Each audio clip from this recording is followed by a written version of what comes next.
सभी महानुभावों को मेरा राकेश भारल का सादर जय जिनेन्द्र। और आज हम पढ़ने जा रहे हैं इष्टोपदेश जी के 12वें नंबर का श्लोक।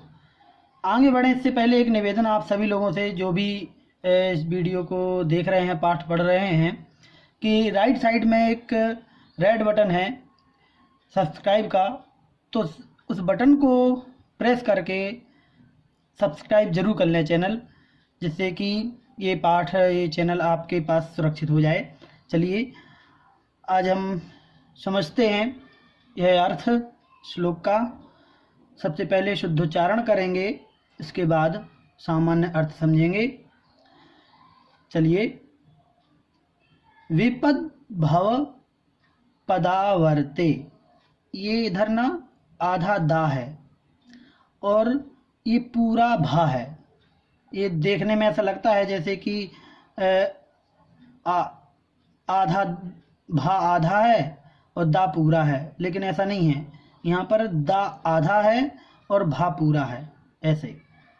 ठीक है, तो विपद भव पदावर्ते, ठीक है, विपद भव पदावर्ते, पदि के वाति वाह्यते, पदि के वाति वाह्यते। यहाँ भी क्या है, हा और हा में या लगा है, ह्य, तो यहाँ भी आधा हा और पूरा या, ऐसा है। ठीक है, वाह्यते, यावत् तावत्, यावत् तावत् भवन्त्यन्याः, यावत् तावत् भवन्त्यन्याः प्रचुराः विपदः पुरः।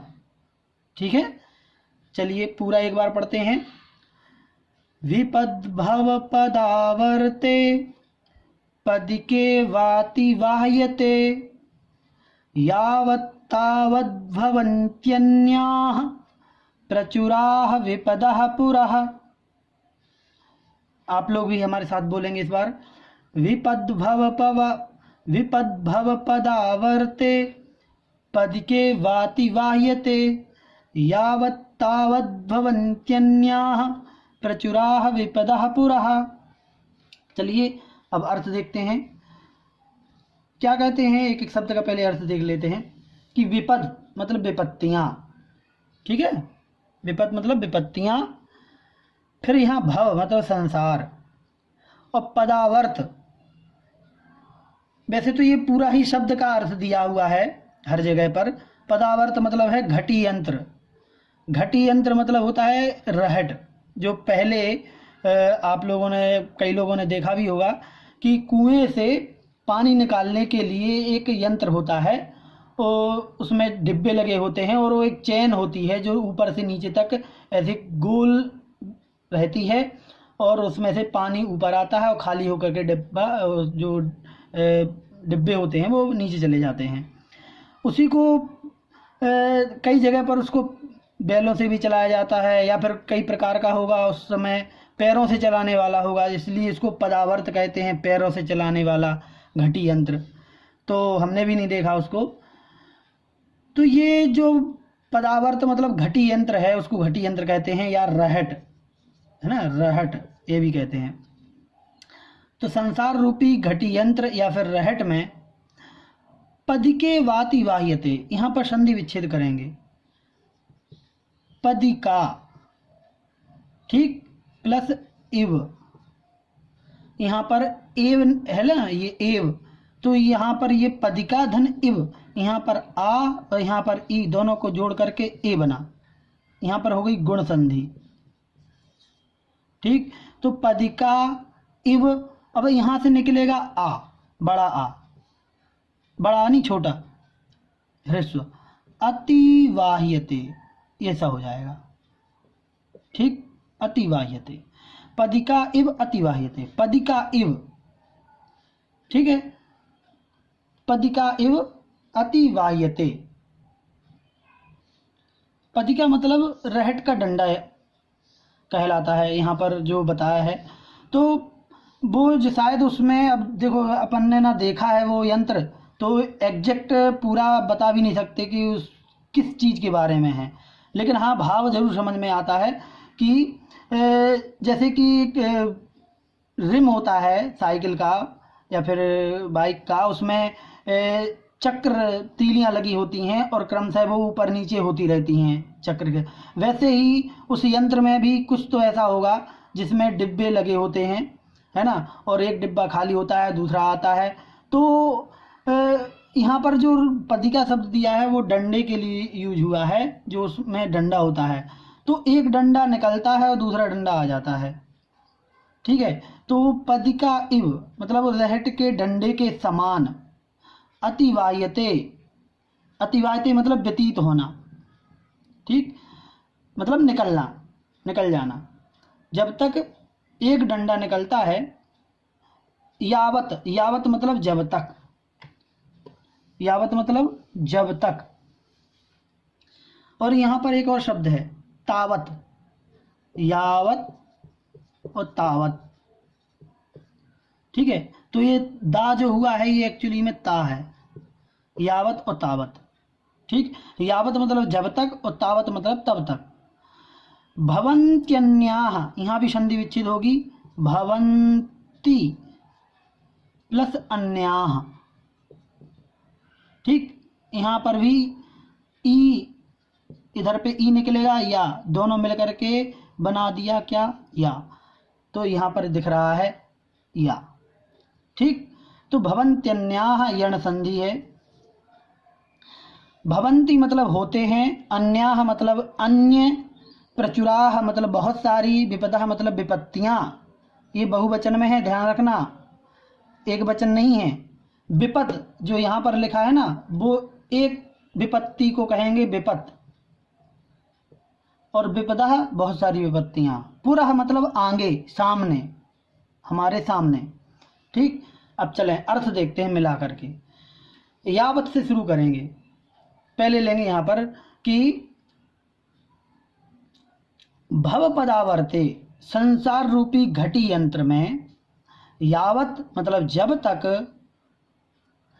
विपत मतलब एक विपत्ति, पदिका इव अतिवायते पदिका के समान व्यतीत होती है या रहट के डंडे के समान निकलती है, तावत तब तक, अन्याः प्रचुराः विपदाः अन्य दूसरी बहुत सारी विपत्तियां, पुरः भवन्ति सामने उपस्थित हो जाती हैं।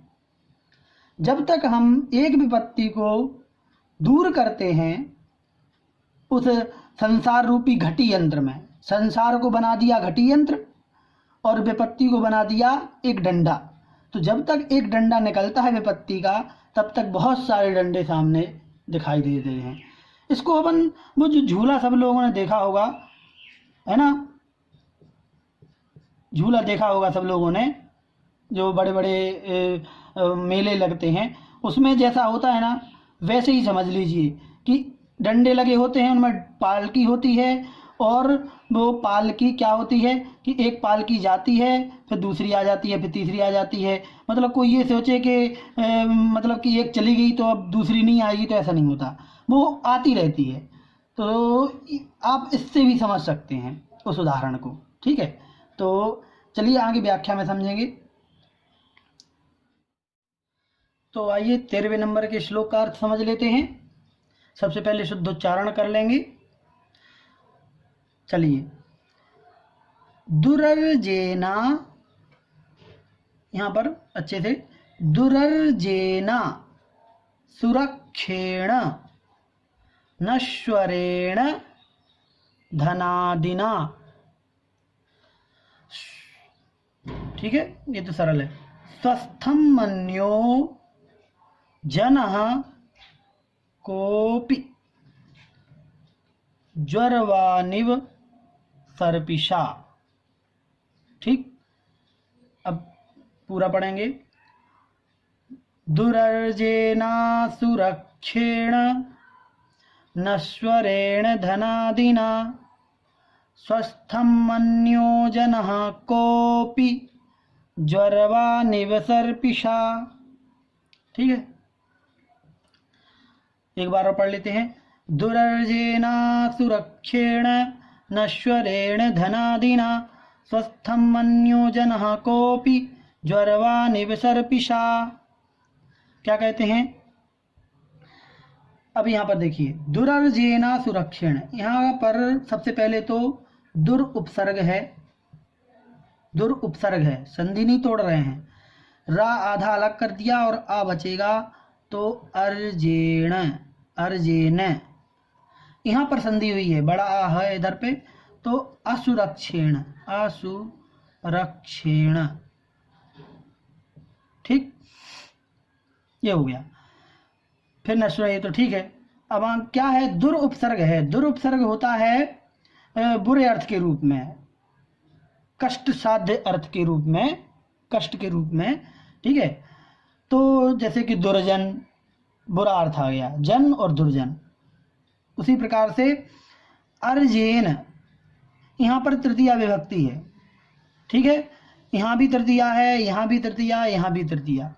यहाँ पर अधिकांश तृतीया शब्द का विभक्ति का उपयोग किया गया है, जिसका अर्थ होता है से या के द्वारा, तृतीया का अर्थ, तृतीया विभक्ति का। और ये शब्द है मूल से अर्जित करना, आप लोगों ने सुना होगा, अर्जित करना, कमाना, ठीक है। तो यहाँ पर बात हो रही है धन आदिक की, धन की बात हो रही है।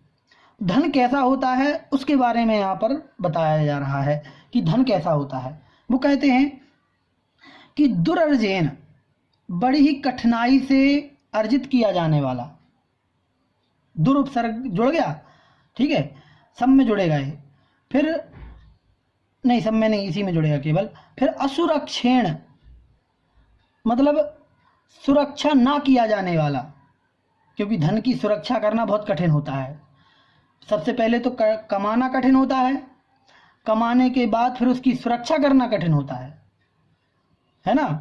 फिर नश्वरेण, इसके बाद भी नष्ट होने वाला, क्या? धन आदिना, धन आदिना, आदिना, धन आदि के द्वारा।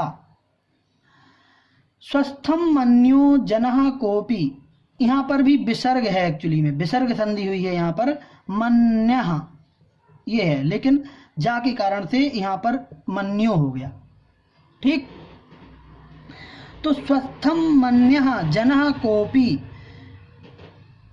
कोई भी व्यक्ति यदि स्वस्थम मन्यः अपने आप को स्वस्थ मानता है तो वह ज्वरवान इव सर्पिषा, ज्वरवान, ज्वरवान किसे कहेंगे?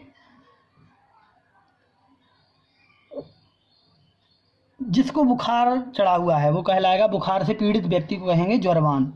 और इव की तरह, बुखार से पीड़ित व्यक्ति की तरह, सर्पिषा घी के द्वारा, स्वस्थिम मन्यः स्वस्थ मानने वाला होगा। क्या कह रहे हैं? जो उदाहरण दिया है ना, बुखार से पीड़ित व्यक्ति यदि घी का सेवन करता है तो उसका बुखार और टेम्परेचर में चला जाएगा और बढ़ जाएगा। खास तौर पे जो सर्दी से बुखार होता है, ठंड दे करके, मलेरिया इत्यादि, तो उनको घी का सेवन नहीं किया जाना चाहिए जो बुखार के समय। लेकिन यदि कोई करता है और फिर भी वह अपने आप को स्वस्थ मानता है तो उसी के समान वह व्यक्ति होगा जो धन आदिक के द्वारा अपने आप को स्वस्थ माने। क्यों? क्योंकि धन कैसा होता है? सबसे पहले तो बहुत ही कठिनाई से कमाया जाता है। फिर कमाना तो ठीक है, वो तो कम मेहनत का काम है, लेकिन कमा करके रखो तो उसकी रक्षा करना और ज़्यादा कठिन होता है। क्योंकि पहले तो नीचे गड़ा के रखते थे, अब बैंक में रखते हैं तो बैंक में भी चोरियां हो रही हैं, अकाउंट में से घपले हो रहे हैं, अकाउंट में से, नेट बैंकिंग से, तो सुरक्षित करना बड़ा कठिन हो गया है। और नश्वरेण, और बाद में नष्ट होने वाला। नष्ट कैसा? वो अपने हाथ से चला जाता है, वो नष्ट होना है। तो ऐसे 3 गतियां धन की बताई हैं, दान, भोग और नाश। दान, भोग और नाश। तीसरो गतियो भवन्ति वित्तस्य, जो ना तो दान देता है ना भोग करता है, उसकी तीसरी गति नाश हो ही जाता है। तो ये इसके धन के पीछे हमें ज़्यादा पागल नहीं होना चाहिए। ये इस श्लोक का अर्थ है। आगे थोड़ा सा और अपन व्याख्या में समझेंगे।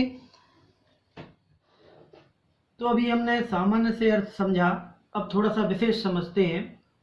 पिछले श्लोक के बाद शिष्य ने फिर प्रश्न किया कि भगवान, जब कोई व्यक्ति सुखी रहना चाहता है, सारे संसार के जीव सुखी रहना चाहते हैं, लेकिन जब कोई व्यक्ति यदि संसार में ही सुखी रह ले, यदि संसार में ही सुखी रह सकता है, तो फिर उसे फिर हम मोक्ष जाने की सलाह क्यों दें? वो मोक्ष क्यों जाए? यदि संसार में ही सुख सुविधाएं उसे मिल सकती हैं, वो सुखी रह सकता है, तो फिर मोक्ष के लिए इतना परिश्रम क्यों? ये कई बार प्रश्न हो चुका है, फिर से आया। तो फिर यहाँ पर आचार्य श्री फिर से ये अगला श्लोक दे रहे हैं, जिसको हमने समझा कि विपद भव पदावर्ते, विपद भव पदावर्ते पदिके वाति वाहिते यावत् तावत् भवन्त्यन्याः प्रचुरा विपदा पुरा। अर्थ तो हमने समझ ही लिया लगभग। एक बात आप लोगों को थोड़ी सी समझ में आई होगी अभी तक, कि आचार्य श्री ने भी कितने उदाहरण भी कितने गजब गजब के छांटे। शायद किसी भी पुस्तक में, किसी भी ग्रंथ में, या लौकिक क्षेत्र के किसी भी साहित्य में आपको ऐसे उदाहरण देखने ना मिले होंगे। यहाँ पर जो घटी यंत्र का जो उदाहरण दिया कि पदावर्त कहलाता है घटी यंत्र। घटी यंत्र मतलब जैसे घड़ी होती है, उसी तरह का एक यंत्र होता है पानी निकालने का, रहट बोलते हैं उसके लिए। तो उस रहट में क्या होते हैं, डिब्बे होते हैं पानी के, हैं, और वह नीचे तक, कुएं में नीचे तक बिल्कुल चेन बनी हुई होती है। और जैसे जैसे हम इसको घुमाते जाते हैं, नीचे से भरा हुआ लोटा या भरा हुआ डिब्बा बाहर आता है, और ऊपर एक जगह बनी होती है, वहां पर वो पानी गिरा करके और फिर वापस चेन उसकी नीचे चली जाती है, और ये ऐसे ही क्रम चलता चला जाता है। मतलब एक डिब्बा पानी खाली करता है और दूसरा डिब्बा तैयार रहता है पानी के लिए। सेम वही उदाहरण यहाँ पर विपत्तियों के लिए आचार्य श्री ने दिया कि विपत्तियां, यदि कोई ये सोचे कि हम संसार में सुखी रह लेंगे, तो ये उसका भ्रम है। क्योंकि पहले ही बताया था कि संसार पंचम काल में खास तौर पर यदि कोई ये सोचे कि हम सुखी हैं या सुखी रह रहे हैं या रह लेंगे, तो वो तीनों ही बातें गलत हैं। क्यों? क्योंकि संसार में विपत्तियां ऐसी हैं जैसे कि रहट में पानी का डिब्बा। जब एक विपत्ति खत्म होती नहीं कि चार विपत्तियां सामने खड़ी होती हैं। और ये कोई कपोल कल्पना वाली बात नहीं है, ये तो हम और आप सबकी अनुभव की बात है कि हाँ, हम कितना अपने घर या परिवार में या अपने जिंदगी में एक काम खत्म नहीं कर पाते कि चार काम और एक्स्ट्रा आ जाते हैं। एक विपत्ति खत्म नहीं हो पाती और कि चार विपत्तियां और आ जाती हैं। तो ये सारी विपत्तियां पदावर्त, जो घटी यंत्र होता है, रहट होता है, उसके समान ही है, जिसमें कि जब तक हम एक विपत्ति को दूर करते हैं तब तक बहुत सारी विपत्तियों का ढेर हमें सामने मिल जाता है। अब एक प्रश्न यहां पर आता है कि विपत्ति आखिर आती क्यों है? विपत्ति आने की जड़ क्या है? क्यों आती हैं ये विपत्तियां? तो विपत्तियों के आने का जो मुख्य कारण है वो तो है हमारे कर्म ही। लेकिन कौन सा कर्म? तो एक होता है वेदनीय कर्म, और वेदनीय के होते हैं दो भेद, एक साता वेदनीय और एक असाता वेदनीय। साता वेदनीय जो होता है वो हमें सुख की सामग्री प्रदान करता है। जब साता वेदनीय का उदय आता है तो सुख के साधन प्राप्त होते हैं, सुख के साधन को प्राप्त होने का जो है वो हमें अनुकूलता बनती है। जब असाता वेदनीय का उदय आता है तो फिर हमें दुख के सामग्रियों का हमें प्राप्ति होती है, दुख की सामग्रियां प्राप्त होती हैं। तो विपत्तियां जो हैं यदि हम ये सोचें कि असाता वेदनी के कारण से अकेले आती हैं तो ये सोचना गलत है। विपत्तियां साता वेदनी कारण से भी आती हैं और असाता वेदनी के कारण से तो आती ही हैं। और जैसे कि पिछली क्लासों में हमने बताया था कि सुख और दुख को मानना ये हमारे ऊपर निर्भर करता है। हम उसे मानते हैं कि हाँ, यहाँ पर इस वस्तु से हम सुखी हैं और इस वस्तु से हम दुखी हैं। ये हमारी मान्यता पर निर्भर करता है। वस्तु सुख और दुख देने वाली नहीं होती है। तो विपत्तियां भी जो होती हैं वो भी कई दफा हमारी मान्यता पर निर्भर करता है कि हम उसे विपत्ति माने या नहीं।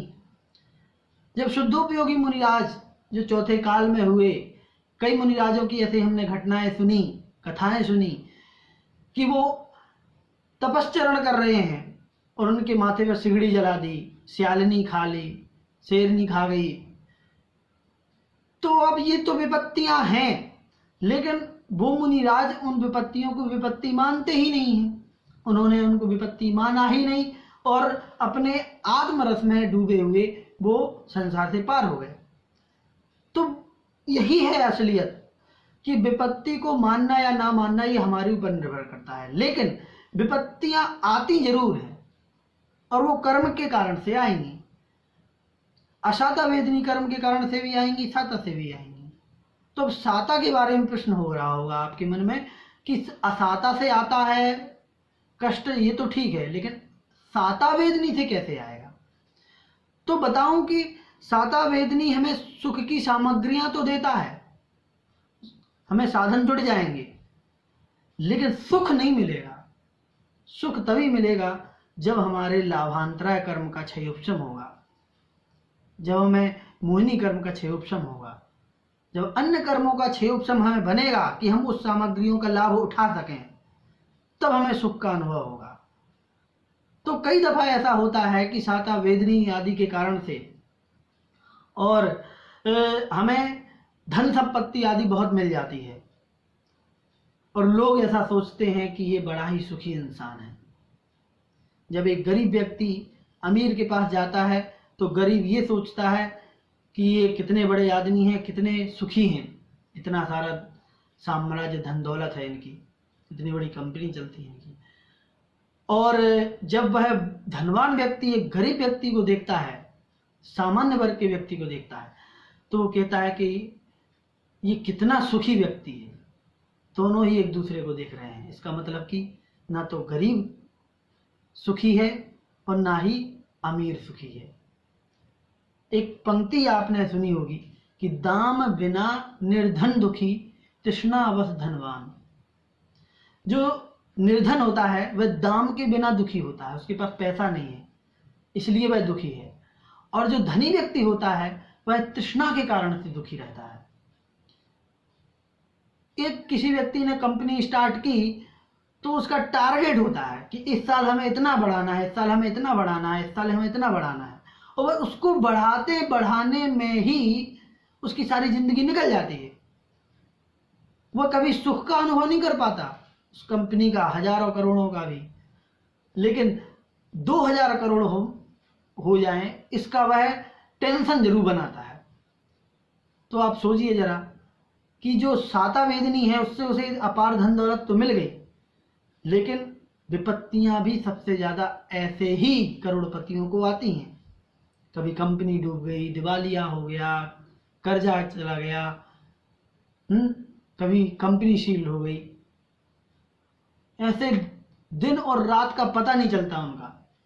तो ये जो बातें हैं इसका मतलब है कि साता हो या असाता दोनों ही हमें पीड़ा देने वाली हैं, दोनों ही दुख देने वाली हैं, दोनों ही के कारण से विपत्तियां आती हैं। यदि धन दौलत ना होती तो न कंपनी दिवालिया होना था और ना ही इतनी किसी की इंसल्ट होनी थी, बहुत सारी चीजें हो जाती हैं अलग अलग टाइप से। तो इस प्रकार से हम समझ सकते हैं कि विपत्तियां जो हैं वो घटी यंत्र के समान हैं और जब तक हम एक को हटाते हैं दूसरी सामने आ जाती है। इसके बाद अगला श्लोक जो हम अगला श्लोक पढ़ने जा रहे हैं, ये 13वें नंबर का। तो इसमें देखिए दोनों लगभग जुड़े हुए हैं। विपत्तियां बताई नहीं पिछले श्लोक में, अब यहाँ पर क्या कह रहे हैं कि दुरर्जेना सुरक्षेण नश्वरेण धनादिना स्वस्थम मन्यो जनः कोपि ज्वरवानिव सर्पिषा। जैसे कोई व्यक्ति बुखार का पीड़ित है और वह घी पी करके, घी खा करके और अपने आप को कहे कि मैं स्वस्थ हूँ, तो वो सबसे बड़ा मूर्ख है। क्योंकि बुखार वाले व्यक्ति को कभी गरिष्ठ चीज या फिर घी जैसी वस्तुएं नहीं खिलाई जाती हैं। वैसे ही जो धन आदि वस्तुएं हैं ये कैसी हैं? बहुत महत्वपूर्ण श्लोक है, इसको गांठ बांध लीजिए कि दुरर्जेना सुरक्षणेन नश्वरेण धनादिना। दुरर्जेन अर्थ तो हम सामान्य तरीके से समझ चुके हैं, लेकिन यहां समझने का क्या है कि जो धन आदि संपत्तियां हैं ये हमें बहुत ही कष्ट से प्राप्त होती हैं, इनको अर्जन करने में जिंदगी निकल जाती है। अर्जन करने में जिंदगी निकलती है आधी, और फिर आधी जिंदगी निकल जाती है उसकी रक्षा करने में। ये दोनों ही बड़ी ही कष्टप्रद बातें हैं। तो दो बातें कही कि बहुत ही कठिनाई से अर्जन करने वाली, अर्जन होने वाली और बड़ी ही कठिनाई से रक्षा होने वाली ऐसी जो धनाधिक संपत्तियां हैं, उनको पाकर के यदि कोई व्यक्ति ये कहे कि मैं स्वस्थ हूं, तो फिर वह व्यक्ति उसी के समान होगा जो बुखार में घी पी करके अपने आप को स्वस्थ मानने का प्रयास करता है। तो यहां पर इस श्लोक में यह बताने का बार बार प्रयास किया गया है कि यदि कोई धन के मामले में अपने आप को सुखी माने धन के कारण से, तो ये भी उसका बहुत बड़ा भ्रम है। क्यों?